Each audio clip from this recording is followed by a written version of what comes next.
Hi, I'm Jenna. And I'm Katie. We're the Beulah Twins, and you're watching Mark and Mike on Down the Stretch, right here on the Capital Off-Track Betting Television Network.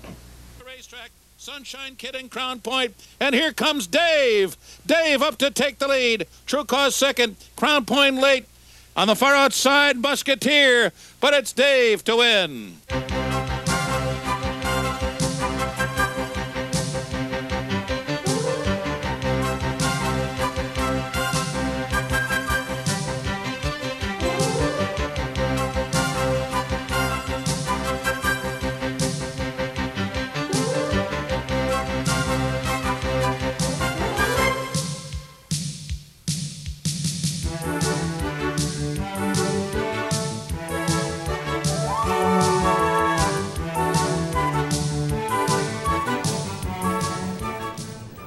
Good morning, everyone, and welcome to Down the Stretch. Along with my colleague Mike VIETCH, the racing columnist with the Saratogian, I'm Mark CUSANO, welcoming you to this morning's mid-November edition of the program on a clear and chilly Saturday morning. In front of us, 60 minutes, where we will be presenting you with two very special guests. Coming up in a few moments, part two of our interview with Breeders' Cup President Greg AVOLI.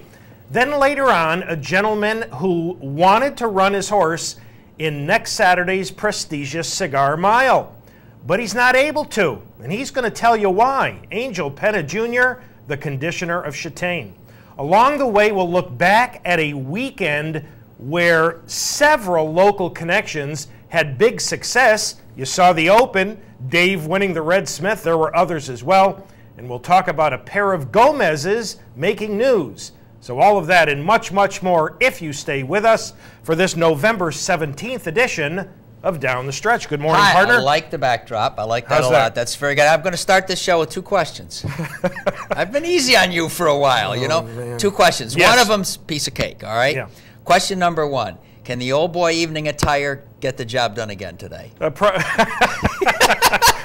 It looks like, to his benefit, and I haven't looked at the race carefully, but it does look like there's plenty of pace in there. All right, okay. You know. Question number two, and you can think about this during the show, during your free moments, yes, I've got plenty of time to think about it. Yeah, you always wanted to be the producer, yeah. So we all made a lot of Curlin being an unraced 2-year-old and an unraced maiden and going through a 3-year-old season and getting to probably a Horse of the Year title, but winning the Breeders' Cup Classic unraced at 3. Right.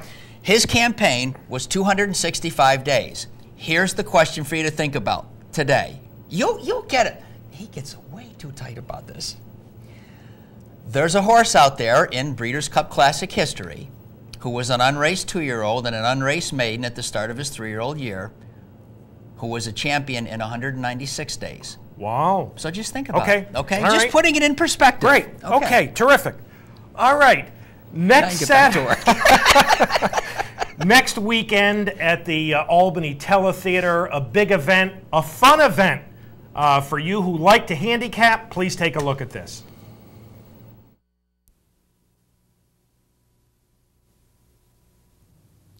Capital OTB invites you to participate in our annual Fall Handicapping Challenge, Saturday, November 24th and Sunday, November 25th. A $100 entry fee per person will be collected. You are allowed to participate more than once, a maximum of 3 entries per person, please. All funds received from entry fees will be distributed as prize money. The top 2 finishers, in addition, will receive entry, airfare, and hotel to the Horse Player World Series at the Orleans in Las Vegas next January. Saturday's racetracks will include Aqueduct, Churchill Downs, and the first 4 races from Hollywood Park. On Sunday, you'll be playing Aqueduct, the first 4 races from Hollywood, and your selections from Laurel and Calder as well. For more information about the annual Fall Challenge, log on to capitalotb.com. So a very nice event. Listen, if you have a good weekend of handicapping, you could be heading to Vegas, you know, all expenses paid. I mean, that's good stuff. And all of the entry fees returned in prize money. So that's next Saturday and Sunday at the Albany Teletheater, Capital's annual Fall Handicapping Challenge. All right, begin the show this morning with news on Octave. Shown here winning the Coaching Club American Oaks and recently purchased by Darley/Godolphin for $4 million as a broodmare prospect. She has been retired. Logically, she will probably go to one of Darley's new stallions, I would certainly think. Yeah. Street Sense, Hard Spun, or any given Saturday. Any thoughts on that? I don't know. Without checking out all the pedigrees, I would think Hard Spun might be the least of the inbreeding, but I'm not sure. I don't really have her pedigree, but I did want to say a couple of things about this marvelous, marvelous race filly. You know, it's interesting about her. She's an unbridled song, and a lot of those are known to not last too long and have. She's the opposite. She was as durable as they come. I got thinking about her and her durability, and Mark, I looked at her pedigree again, and you know, one of the reasons, in my opinion, that she's so durable and now so desirable, a lot of her breeding is none other than that of the great P.G. Johnson, Hall of Fame trainer, and his families that he put together 2 and 3 generations back. That's really good stuff to have, and whoever she goes to, they're going to have a wonderful, you know, future prospect here. So. I spoke to her local owner, Don Lucarelli, on the phone the other day, and he mentioned to me that Keyed Entry, the fine sprinter that they had, remember he had trouble bearing out on the turns? Well, they found he had a jaw problem, and they felt that that was much of the cause for him bearing out on the turns. They've been working with him down on the farm in Ocala. They're going to bring him back early in the Gulfstream meet. There's a sprint stakes very early in the Gulfstream meet. He'll be wearing a pair of closed blinkers, and he has liked Gulfstream in the past, so we'll see how Keyed Entry comes back. And news about trainer Michael Dickinson. Mr. Dickinson has decided to retire from training to concentrate on his tappeta racing surfaces. In addition to it being installed at a number of training centers, tappeta is now being used at both Golden Gate Fields and Presque Isle Downs. And for Nate from Rotterdam, who sent us an email, tappeta is another synthetic type of surface. Now, as a trainer, best known here in the United States as winning 2 Breeders' Cup miles with DeHaas in 1996 and 1998. And the victory in 98 was truly amazing because DeHaas never raced in 1997. He had only 1 prep in 1998, Jeez. And so that was an amazing accomplishment. He also trained a Huevo for local owner Mark Hopkins. In Europe, he is best known as saddling the first 5 finishers in the 1983 Cheltenham Gold Cup. So an amazing career. Amazing horseman.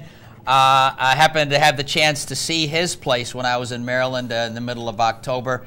And let me put it this way, if he retires to his place, he'll be a very happy man. It's gorgeous, but he is obviously not only a vested believer in the future of artificial surfaces, being his own, of course, but a real sincere believer that this is where main track footings are going to go. And trainer Frank Gomez, who conditioned eventual champions Princess Rooney, Smile, and Cherokee Run, has retired at the age of 78.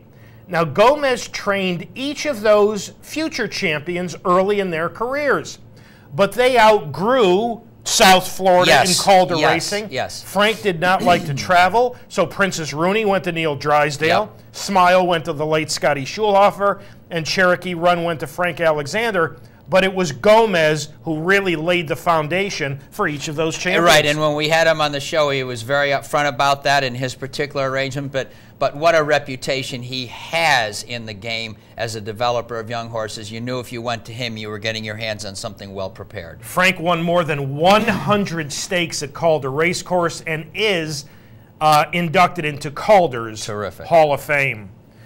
Last Sunday at Hollywood Park, a milestone for jockey Garrett Gomez. Moving to the lead is Spring Awakening in the Moccasin Stakes.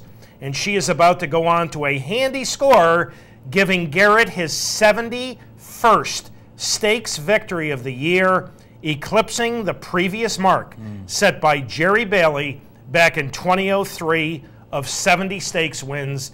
This has been truly, I don't know if I'm going to call it a breakout year, but it's been an absolutely outstanding year for Garrett Gomez. He's been the man, he's been the headline man, and to think that there's 6 or so weeks of racing left this year that he could take this up maybe to the 80s, astounding stuff. Congratulations to Garrett Gomez.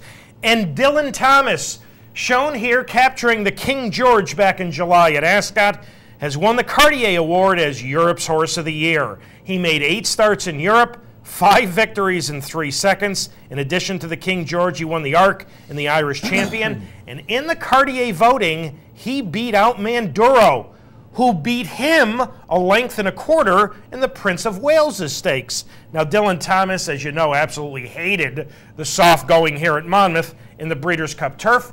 He will likely end his career in the Japan Cup. They're going back to the well one more time with him. I think there's a pride thing there. Yeah. He's won wherever he's gone, England, France, Ireland, 4 Grade 1s. I think there's a pride thing there, but you know, folks, actually Alan Schuback has written about this a couple times this year. Alan, the guest of Mark on so many of the Breeders' Cup turf tapings, and very serious racing in the Far East, and is impacting the racing in North America and Europe. Without question. All right.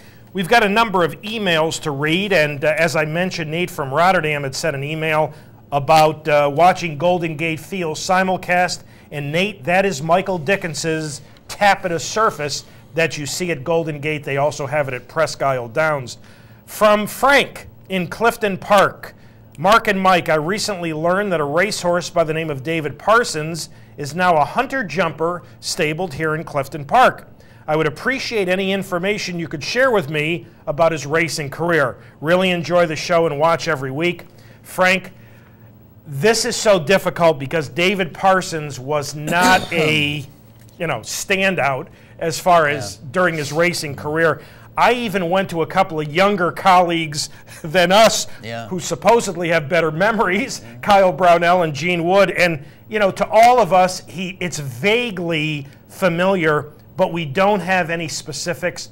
If any of our audience members have any specifics on the racing career of David Parsons, we'll give you the address. The only other thing, Frank, is I believe Equibase and Daily Racing Form, and this is going to cost you some money, have lifetime past performances available. You may be able to find it there.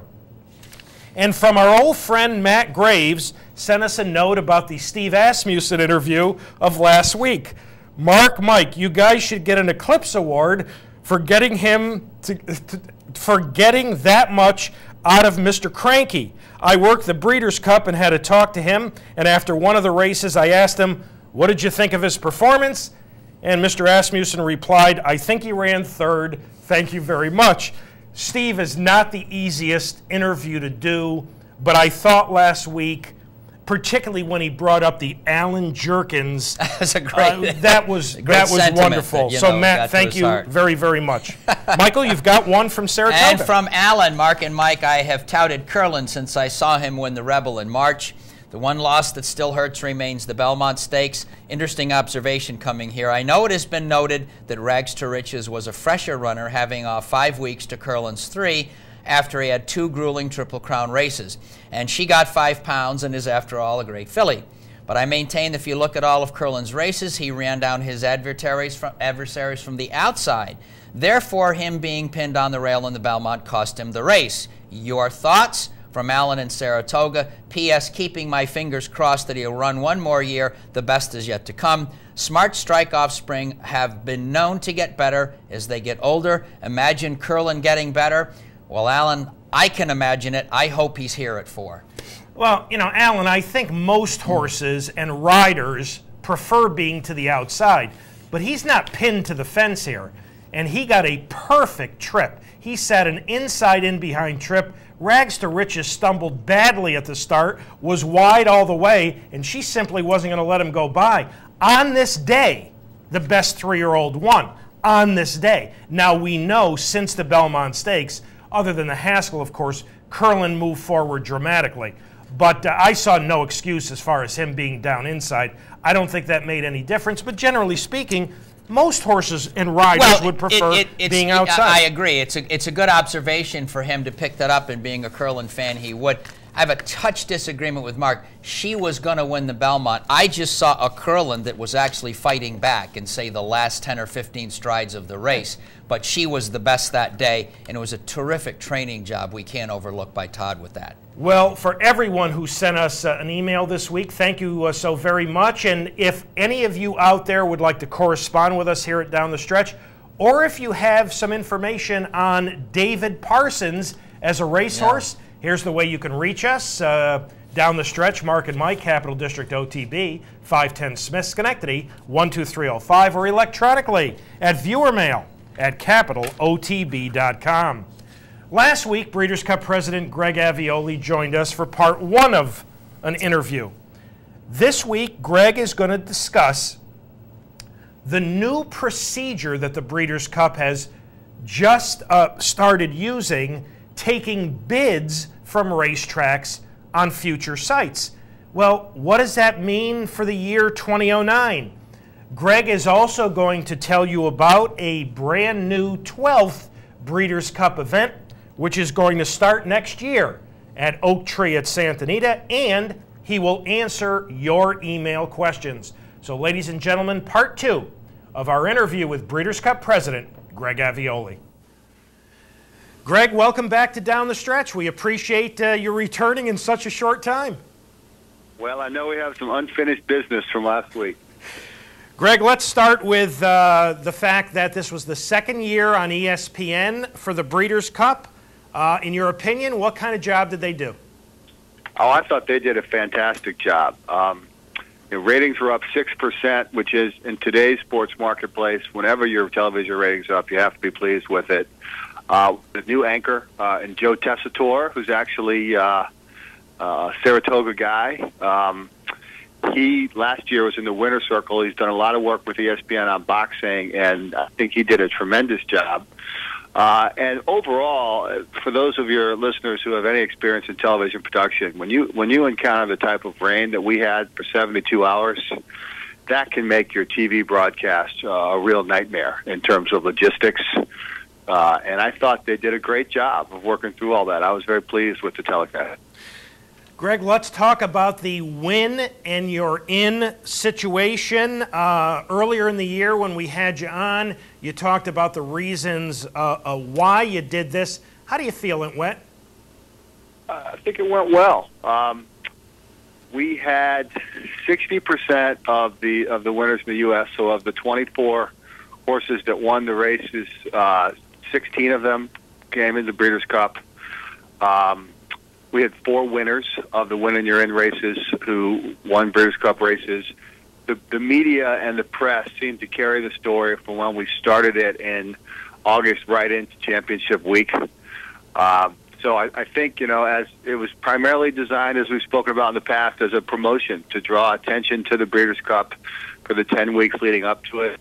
I think it did that, and I think, having said that, there's opportunities to make it better, which we're thinking about for 2008. Greg, from a journalistic standpoint, we've had a response from our viewers, and the response has been basically negative, to be very honest. From a journalistic standpoint, how did ESPN handle this Win and You're In situation? And by that I mean, many times when a horse would win one of your Win and You're In situations, the announcers would talk like it was a given that it's on to the Breeders' Cup and it's on to that particular race. When we knew in several situations that if in fact those horses were to go to the Breeders' Cup, it would probably be in another race. So from a journalistic standpoint, how was that handled? Well, I'd have to go through the specific complaints that people had. I go back to the fact that this is all designed to connect the sport with a broader fan base. And for your announcers on national television to give extra meaning to a race, you don't want to mislead anybody, which I don't think occurred.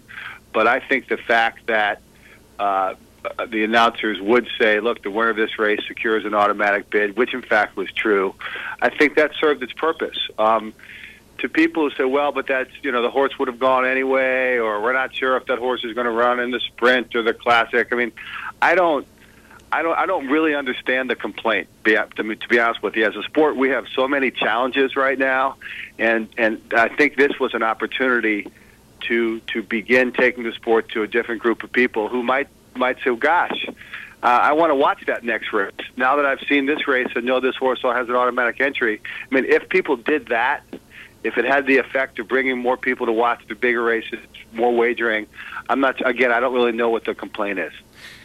Greg, earlier in the year, you told us that the Breeders' Cup was thinking about sending it out to bid as far as sites go. We know in 2008 it'll be Oak Tree at Santa Anita, but at present, there's been no site announced for 2009. Why is that? Well, it hasn't been announced because we don't have an agreement to go to any track at this point. We are in active discussions right now with a number of racetracks, and I'm not at liberty to disclose, but would anticipate an announcement probably in the first quarter of 2008.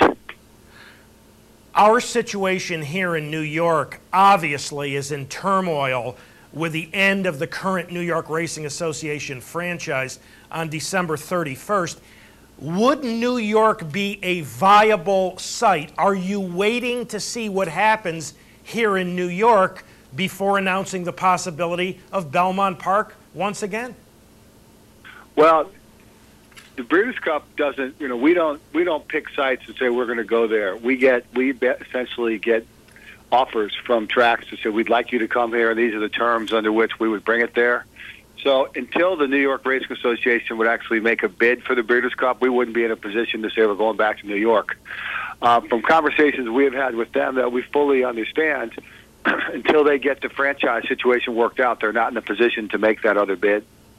But if and when they did, obviously New York has always been a tremendous venue for the Breeders' Cup, and we would seriously consider going back there. Greg, are you thinking about adding any other Breeders' Cup races for either next year or for future years? Well, we most definitely are. And we've spoken about this in the past. We're going to have a meeting of our board in the first week of December where we will be taking final action on the proposal to add a 12th race on the card, which would be a 5.5 furlong turf sprint on Friday. And I think there's a lot of support for doing that. And that would be $1 million race. There are some others under consideration, but they're not really that far along right now. Greg, expansion, as we've seen in most or all other sports, comes with a price, and that is often quality. Are you concerned at all about watered-down quality as you add more Breeders' Cup races? Well, you're concerned that you don't want that to occur. I don't think we saw that this year, and we go to great pains in looking at the races that we put on the card. Again, as we discussed on this program back in January, to see what impacts we think they're going to have on the field. If as a result of any of these new races, we felt there was a dilution of quality, I think we would go back and address that, but we haven't seen that yet. Greg, a couple of emails from our viewers for you. First, a question. Why should the fans be relegated to the temporary seats and elements while paying well over $100 a seat? Shouldn't we get equal shot at the regular grandstand seats versus the junk we're asked to put up with? My point. My first Breeders' Cup ticket at Churchill cost $4. In 1992 at Gulfstream, we got clubhouse dining, and for 2007 at Monmouth, my seats cost $100 for a bleacher at the top of the stretch. I sold the seats on StubHub in disgust. The price of the seats have to come down before everyone leaves the Breeders' Cup. Greg, your thoughts on that? Well, I'm sorry that particular customer had such a negative experience this year. It's ultimately a supply and demand issue in the first order.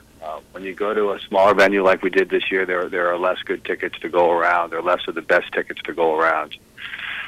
Pricing also relates to the actual deal that's in place with the host track. In this case, New Jersey was responsible for setting the pricing on the tickets. They priced them what they thought was acceptable, and what from a distance we thought was comparable to other major sporting events in the Northeast. So that, from your question, you mentioned, the original ticket price was $4. Well, the original Super Bowl ticket price was probably, $25, but it's not that anymore. It's a balancing act. You don't want to offend people and scare them off, but we're talking a world championship, which has the richest 2 days of purse money anywhere in the world, and the tickets are not going to be cheap for that. Greg, from Kyle here in upstate New York, a two-part question. What do you see as the essence of horse racing's appeal? I think it is the simplicity of who has the fastest horse, coupled with the excitement of having a rooting interest in a particular horse in a race. And the second part to this question, who do you see as your main target audience? Well, the audience we want to reach the most is, like most advertisers in sports in this country, is the 18 to 48 male market. I say male because historically they bet at a significantly higher rate than females. So while we'd like to attract more females to have an immediate impact on our bottom line, we're looking at people, really males 18 to 48. Now, to be more specific, at the Breeders' Cup, our target audience would be the 25 to 30 million people who will tune in every year for the Kentucky Derby, and if there's a Triple Crown on the line, for the Belmont Stakes. People who have an affinity for the sport of horse racing, who have demonstrated that they do care about the biggest events and will wager on them, but for whatever reason tend to lose interest in horse racing when the Triple Crown is over.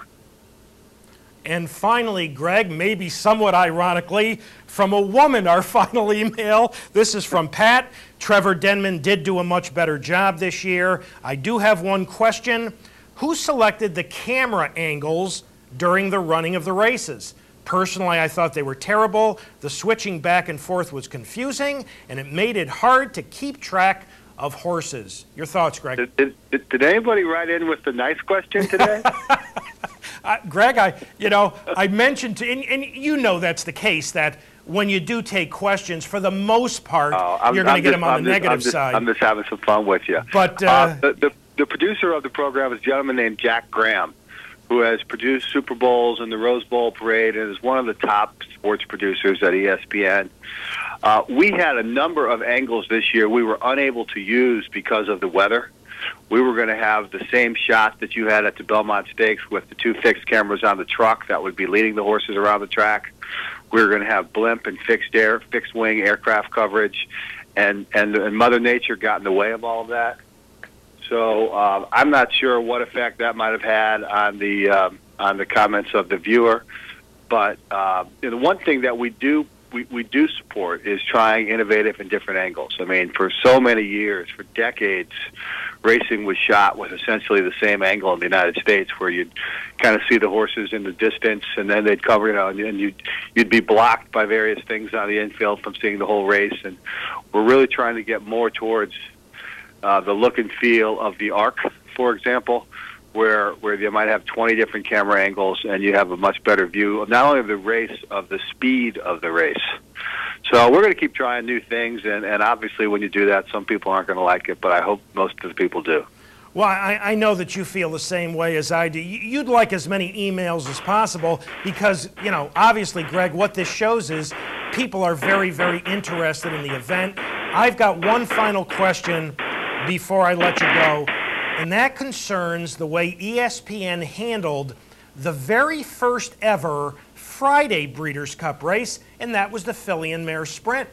Greg, as the filly and mare sprint field came onto the racetrack, and we were getting prepared to what we thought would be watch the post parade, which, as you know, is very important for people watching from a simulcast location or on television, ESPN cut away to a pre-produced piece. Now, it was a humorous piece about breeding, But Greg, why air that instead of the post parade for the very first filly and mare sprint? Well, we have received that comment both internally and externally, and I would tend to agree with it. I think that it's important, particularly in Breeders' Cup races, to show the post parade, and I think we're gonna be returning to that next year. Greg, I want to thank you. We've really put you to work here 2 weeks in a row. We appreciate your time. Thank you so much for having joined us again this morning on Down the Stretch. You're very welcome. Greg AVOLI, ladies and gentlemen, the president of the Breeders' Cup. Thank you so much to Greg. Couple of things here very quickly.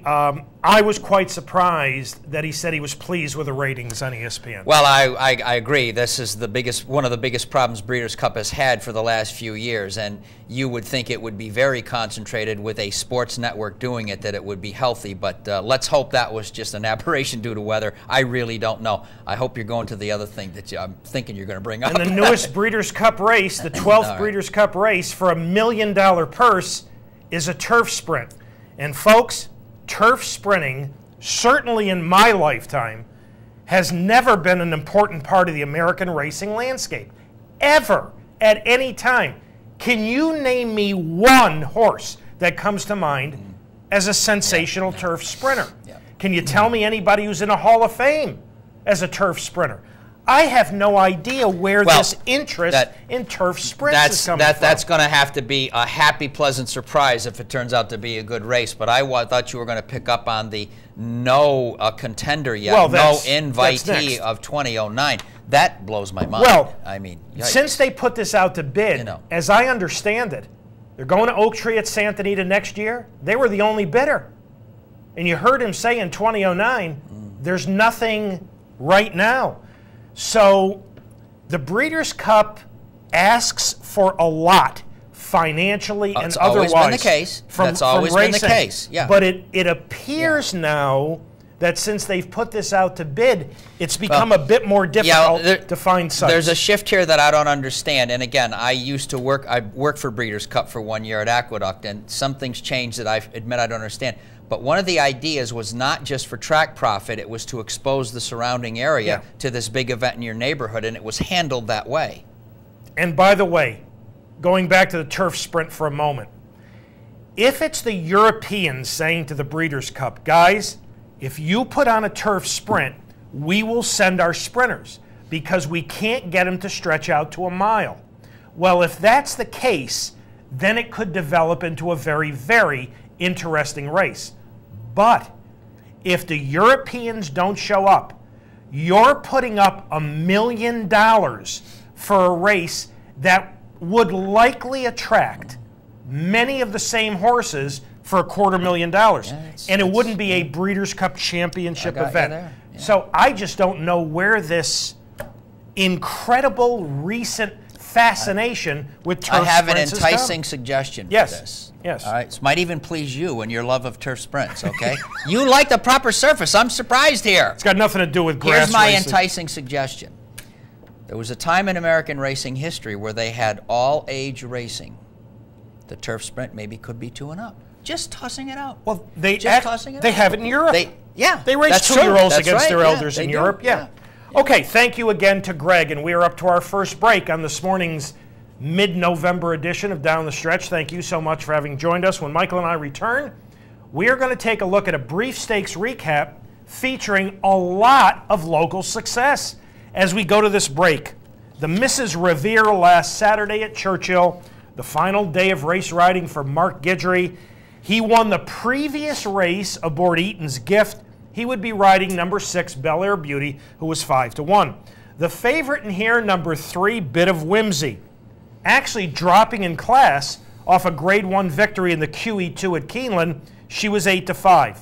The filly who I thought if anybody could beat the favorite, she had a very legitimate chance, was number 11, Cat Charmer, who was 9-1. So we'll take a look at the Mrs. Revere going to the break, and Michael and I will be back with much, much more right after these messages. 10 Saw Yucatan leads the way. A length and a quarter in front now of Lisa M to the outside in second. Bel Air Beauty and Mark Guidry moving up the head steadily from third. Gotta Havers racing in the 4th spot. Bit of Whimsy 5th. Kiss with a Twist next by 2. Touch My Soul 5 lengths off the pace. Cat Charmer to her outside flank now. Costume and Bejarano start to close in. A gap of 3 back to Chow, and Long Approach continues at the back, a dozen or more off the pace. The half and 47 and 4. Rounding the far turn, 10 Saw Yucatan in front by a head. Lisa M right there second. Gotta Have Her revving up on the outside in third. Bel Air Beauty saving every inch of ground. Bit of Whimsy starts to rev it up 3 wide. Kiss with a Twist is set down for the drive. Touch My Soul starts to crank it up. Cat Charmer, and from the back of the pack comes Chow down to the final furlong. 10 Saw Yucatan on the inside. Gotta Have Her. Bel Air Beauty squeezing up the hedge. Here comes Chow on the far outside, and Cat Charmer. Chow to the outside. A Bit of Whimsy. Bit of Whimsy digging down deep. Chow is surging on the outside. Bit of Whimsy. Chow. Bit of Whimsy and Javier Castellano winning the Mrs. Revere. Chow ran second, then Cat Charmer in Costume. I'm Barkley Tagg. I was the trainer of Funny Side, who won the Kentucky Derby. And you're watching the OTB Television the Network. OTB Television Network.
Welcome back to Down the Stretch, everyone. Mike Veach to my left. I'm Mark CUSANO. The Mrs. Revere goes to the favorite Bit of Whimsy for Barkley Tagg, and you'll be hearing that name quite a bit over the next 5 or 6 minutes. Javier Castellano up by a half over Chow. Cat Charmer, a respectable third. I thought she would run better than that. I thought she really had a chance to upset. Bel Air Beauty was 7th. Now, for Frank from Clifton Park, who sent the email about David Parsons, our thanks to our colleague Dick Powell for sending us the lifetime past performances of David Parson, trained locally by Mel Winnie. You know, I mean, one of the reasons I only vaguely remember David Parson, he was 1 for 23. His win was here at Saratoga in 1996, and he beat me. The horse I had on top, he beat me. So, Frank, what I'll do is try to send you a little bit of this information in email. And Dick, thank you very much for sending us the lifetime performances of the Son of Late act. All right, let's get to our stakes recap with a lot of local flavor. We're going to begin with a Red Smith, 1 mile 3/8 over a yielding turf course. 7th, 3 wide in the Black Silks is Dave, the New York bred owned by Parting Glass and the 3 Colleen stable. Bidding consistent, only 2 for 13 over the last 2 years. But on his best, he's dangerous. And here, he loved the yielding turf, and he was dangerous at 14-1 for Barkley Tagg and Joe Bravo, as he's going to upset the Red Smith by a length over True Cause in a very nice, albeit a bit surprising performance. Well, I spoke with and congratulated Parting Glass principals Tom Gallo and Joan Desidora after the race, and paid a visit to their new office in Saratoga Springs. And, you know, Tom remarked that they know that he wants to go long, and they were just stunned here and surprised at their first graded win. It's been quite a year for Parting Glass. The current plan, Mark, for him is to now get his rest of about 60 days. He's already left New York, according to Tom. And the target return is the Fort Marcy in 2008, but they've been waiting for some time to get him to go long. In fact, I think on this show last year, or maybe at one of the meetings, they talked about the William McKnight at 1.5 miles late last year, and on a rare thing, they had a turf race off at Calder in some kind of a heavy storm. And I'm tending to think he said that to us on the air, but I'm not sure. Yeah, I think he was entered and scratched when it came off the grass. So he got 1 mile 3/8 here very nicely over a pretty good field. Legitimate pace, and folks, I'm not misspeaking there. The fractions were 24-3 and 50-1, but that's legitimate when the turf is that soft. Golden Strategy, who was in front, only beat one horse, 2:21 2/5, more than 7 seconds off the course record. Congratulations to all the owners of Dave, who is by Enswell, who during his racing career for Green Tree was one of my favorite turf horses. Neat horse. Bobby Reinecker, when he had the Green Tree horses. Yep. Never a turf sprinter, a normal marathon turf horse like we're supposed to run grass races. All right. Next up, is part of the New York Stallion Series, the Perfect Arc, more local success, and more Barkley tag. Third on the outside, the eventual winner, Factual Contender, 2-5 for the Ferrone boys of Saratoga, the father-son duo of Tom and Tommy Ferrone. And here, Factual Contender under Abar Koa is going to score a handy 3 3/4 length victory over number 6, Higher Incentive. This is a 6-year-old mare by Thunder Puddles, and since she has gone to Barkley, she has raced on nothing but the proper surface, and she's never run a bad race. Bet she hasn't. 9 starts on grass, 5 wins, 3 seconds, 275,000. She laid over this field. First or second in 6 straight stakes races. Herself an open winner like the previous one that we just saw. Wonderful, wonderful job here by Barkley. This is as honest and durable as they come. 30-something starts in her career. Congratulations to Saratoga's Ferrones.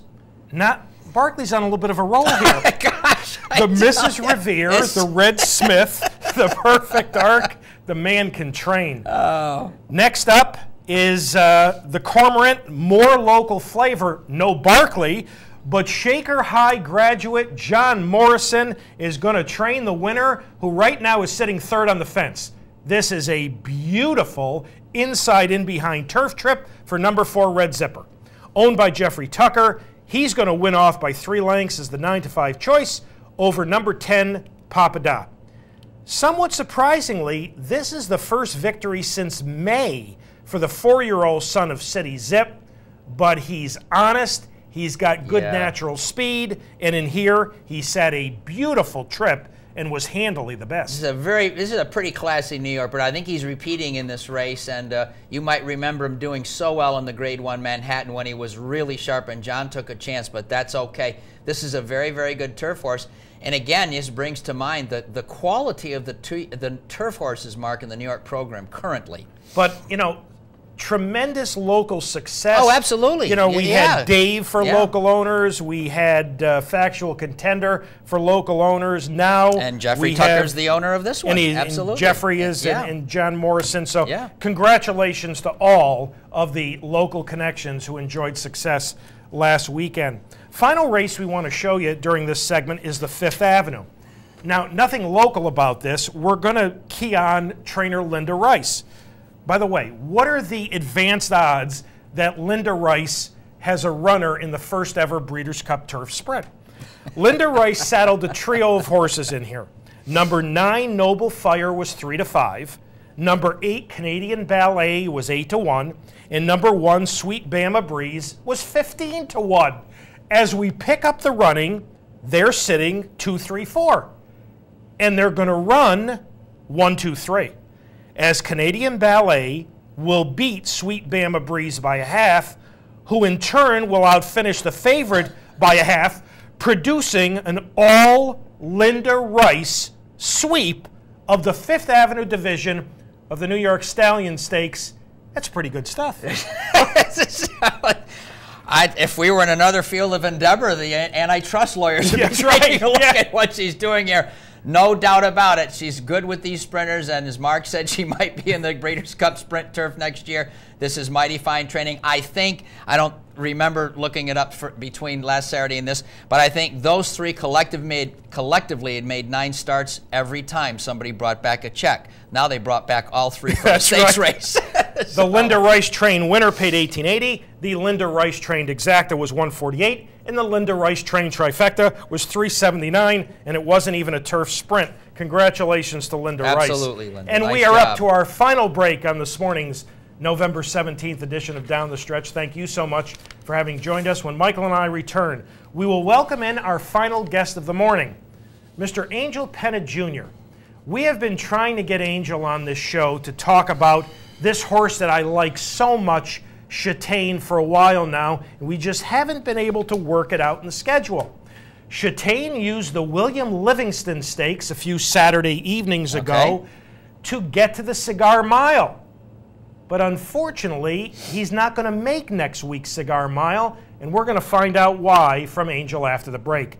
As we go to the break, back to the proper surface for the Long Island at 1.5 miles over yielding turf, the 11-10 favorite, number 5, Royal Highness, who earlier in the year won the Beverly D. So we'll take a look at the Long Island going to the break.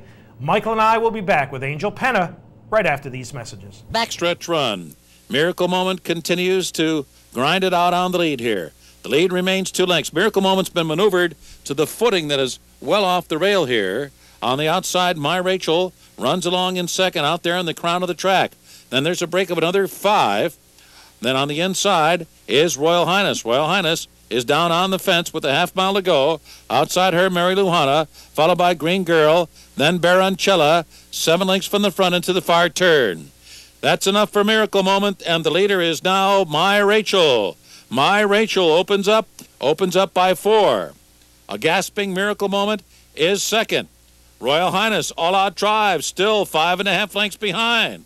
Then Mary Luhana, Baroncella's come off cover, but My Rachel strikes the lead in front by 5.5 lengths now as they come down to the final furlong. Baroncella's cut loose, and from last, here comes Dalvina. And Green Girl toward the inside. Dalvina trying to reel in My Rachel. Here's Dalvina, and Dalvina sweeps to the lead. Dalvina in front and pulling away a last to first win in the Long Island handicap for Dalvina and Cornelia Velasquez. Baroncella was second, and it was close for third, Green Girl or My Rachel.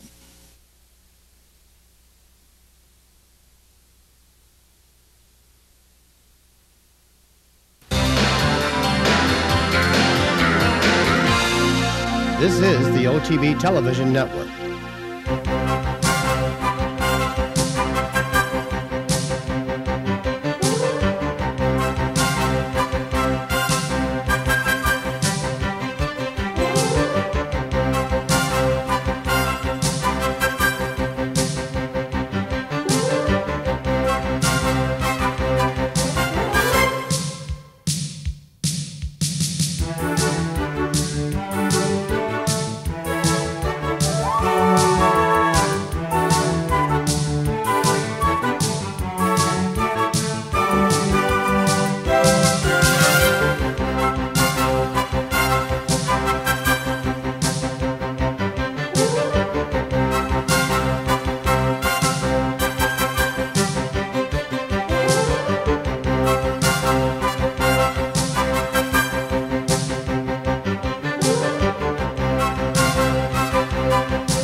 Welcome back to Down the Stretch, everyone. Mike Veach to my left. I'm Mark CUSANO. The Long Island goes to Dalvina, trained by Ed Dunlap of Ouija board fame, ridden by Cornelio Velasquez by an expanding 3.5 over Baroncella, the favorite, Royal Highness, 6 beaten 13.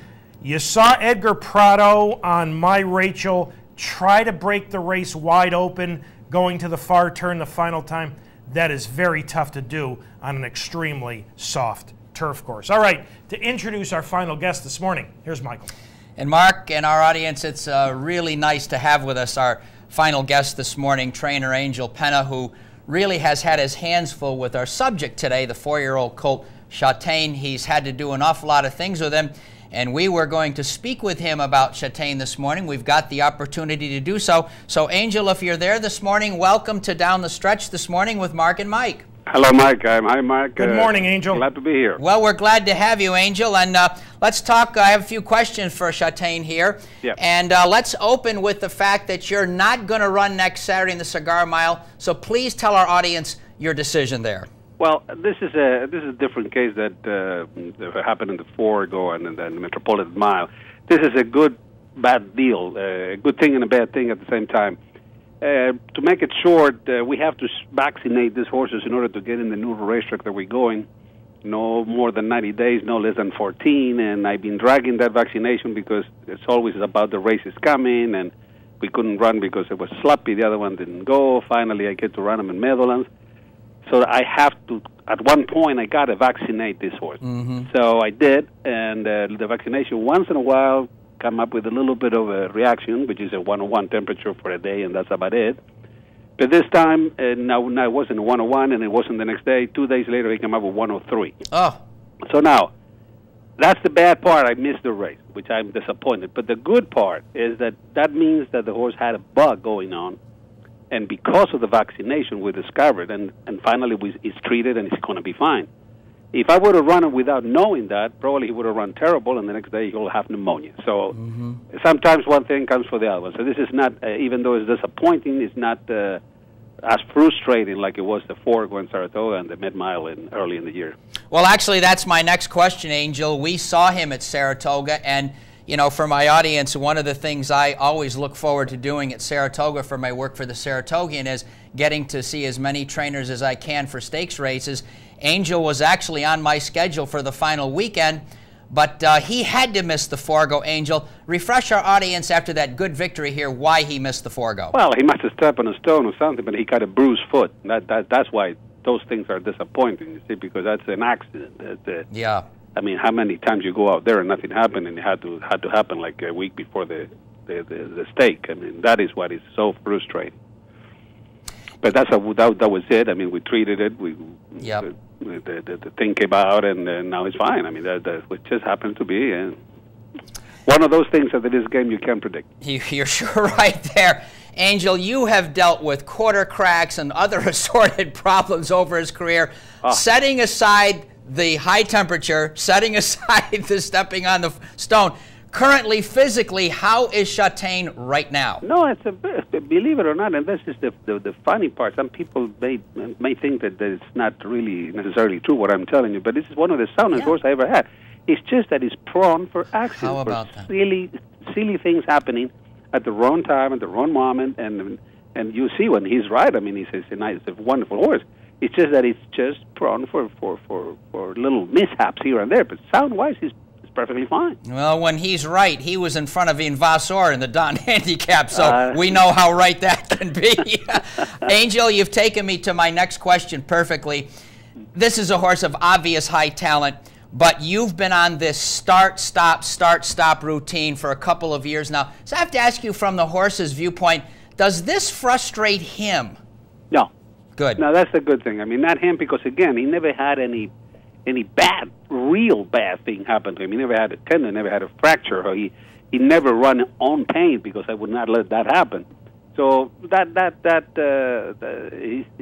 that sense, I don't think so, because he was always treated at the right time, at the right moment. Imagine, I mean, I don't have a 300-horse stable, so I got to maximize whatever I have, and this is one of the best horses I ever trained, to be honest with you. Oh, boy, He's a very good horse, so he's monitored 24 hours a day, so as soon as we find something, we act immediately on it. So he never got a chance to get sour or get, or get really in pain or anything like that. So he's fine. That's wonderful. Angel, 2 weeks ago at the Meadowlands was his last start, the William Livingston. We're going to take a look at that now. And in this tape here, he's number 2. Tell our audience about this, one of his returns to action. Talk to our audience, if you will, about his performance 2 weeks ago at the Meadowlands, a track which he obviously is pretty fond of. Well, I mean, the truck was pretty fast, yes. We needed a race. We needed a workout on him. And he was battle up, by the 3/8 poly. From 4th, I think he was. He ended up last. And it was all checking and checking and checking. So finally got the hole, and he made the hole, as a matter of fact, and went on and won it. I think it's a much better race than what it looked in paper because of all the things that happened there and the layoff and all that stuff. Although, again, I'm not totally sure that 3/4 will be his best. Probably 7/8 a mile, I think, will be the.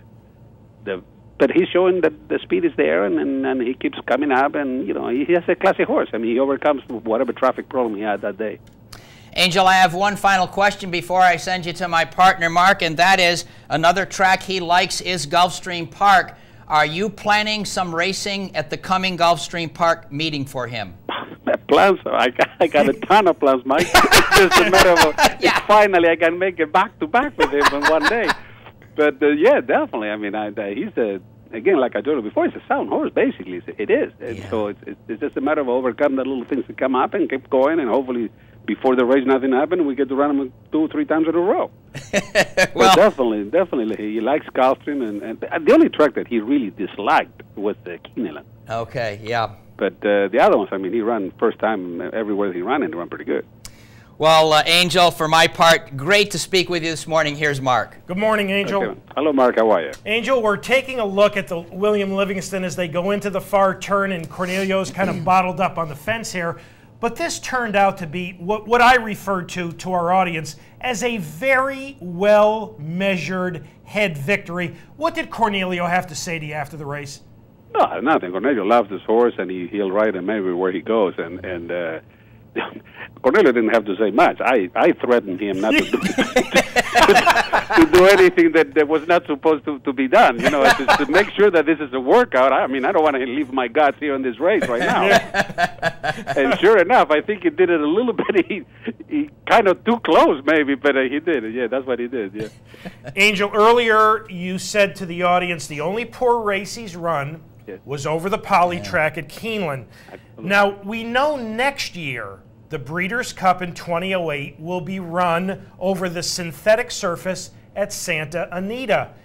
If Chastain, and I think he's got a world of ability, would that preclude you from thinking about running in the Breeders' Cup?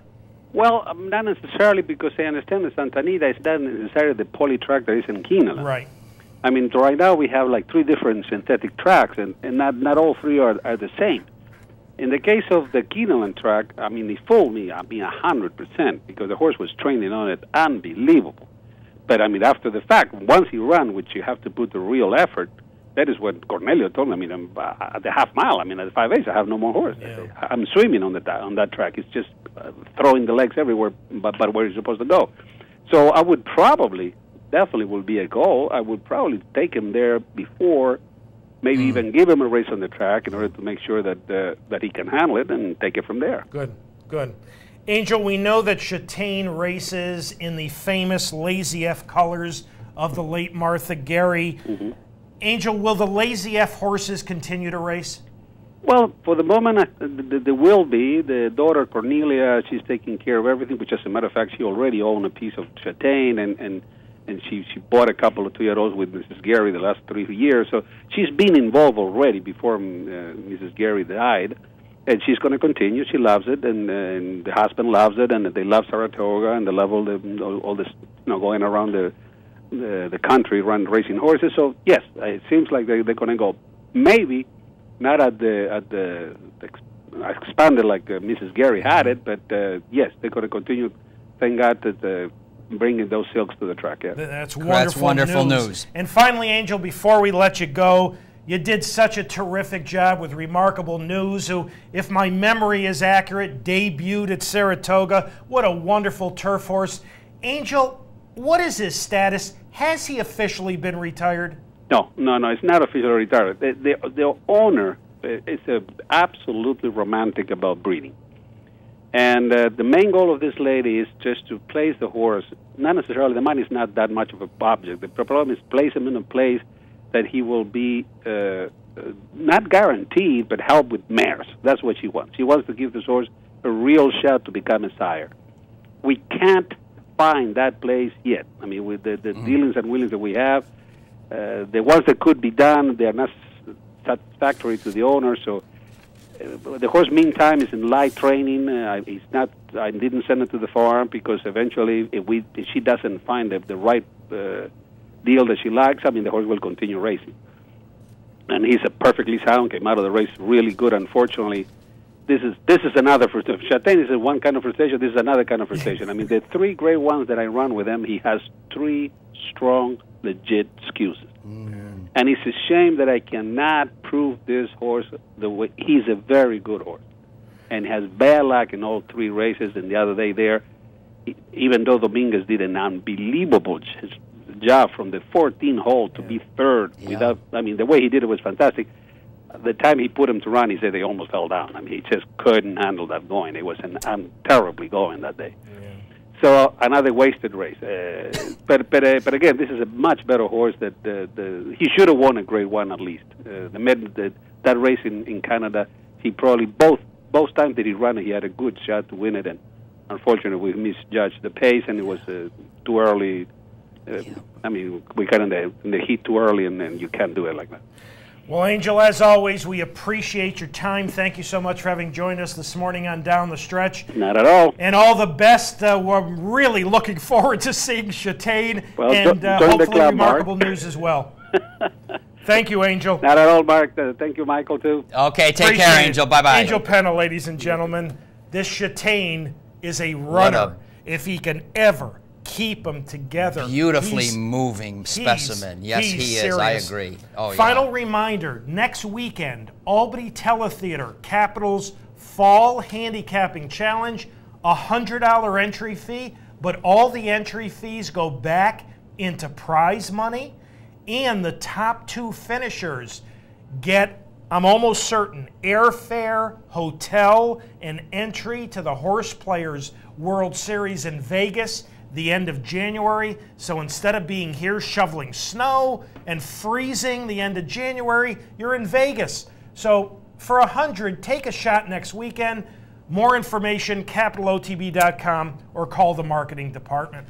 Time to thank all the folks who helped get this week's show on the air. Dan Hayes directed, and Pete Persico. And our thoughts go out to Pat Peretta this morning, who lost his grandfather just recently.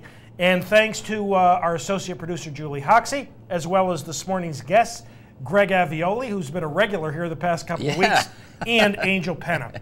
Happy Thanksgiving. Yes. It's very early this year. I almost missed it, but have a great Thanksgiving. Enjoy your Thanksgiving. We'll see you next week for the big wind-up to the Aqueduct season and Churchill Downs, too. Cigar Mile, Remsen, Demoiselle. Absolutely, If Kieran runs, Docker, I believe is the pronunciation. We'll have him on next week. So, ladies and gentlemen, as always, thank you so much for having joined us this morning on Down the Stretch. Have a wonderful weekend, a terrific upcoming week. Happy Thanksgiving. Michael and I will see you next week.